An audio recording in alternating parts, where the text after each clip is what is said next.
My name is Katie Rivers, and I'm the board president for a small nonprofit organization called Rebuild South Sudan. We're working on education, development, and conflict transformation in the world's newest nation. South Sudan is still currently struggling to exit the cycles of violence, decades of war.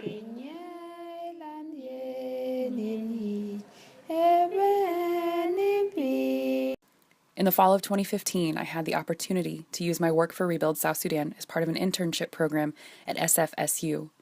During that time, I focused on developing my capacity to lead out in strategy and long-term planning and team building. I planned and led a team of 6 Americans on a trip to South Sudan, where we conducted a 10-day teacher training for 45 teachers in Bor County. My role on this trip was administration for the training and building partnerships with local leaders in South Sudan. I met with the members of the Ministry of Education, the Bor County Commissioner, faith leaders, and a member of the State Assembly. My passion in this work is really about communications and people. Throughout my week, I talk to as many South Sudanese people as I can.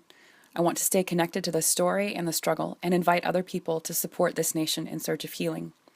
Through public speaking, writing, and even image design, I work in collaboration with our staff, our volunteers, to give voice to the story of South Sudan. This work is a sort of discipleship always teaching me. One of my biggest learnings over the last few months is that big change and big accomplishments come from a series of tiny tasks.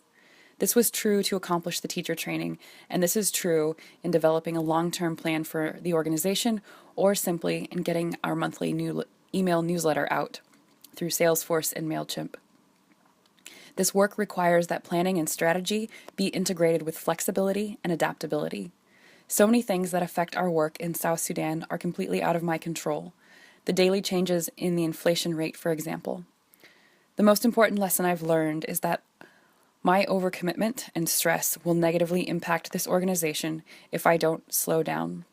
Sometimes my stress keeps me from communicating and stalls out our progress as a team. I plan to keep doing this work, and I plan to keep going to school, but I think the reality is that I can only take a couple of classes at a time. I will remain in the role of board president, possibly moving into the executive director position until we have paid staff. Over the last year, I have transitioned the organization out of a working board model and into a volunteer staff model. This is not a long-term solution, but a step towards a more sustainably funded organization. This organization is founded by South Sudanese people. I would love to work myself out of a job so that Rebuild South Sudan is entirely South Sudanese run and operated. But I am committed to the people of South Sudan. They teach me about joy and sorrow. Throughout the process of my work in the last few months, I realized that some of the most life-giving work are the communications aspects. In terms of public speaking, telling the story, inviting people into the story, whether it's through writing a blog post, creating and designing a newsletter, doing image design. I think one direction that I'm headed in the future is I would like to be the director of communications for a nonprofit.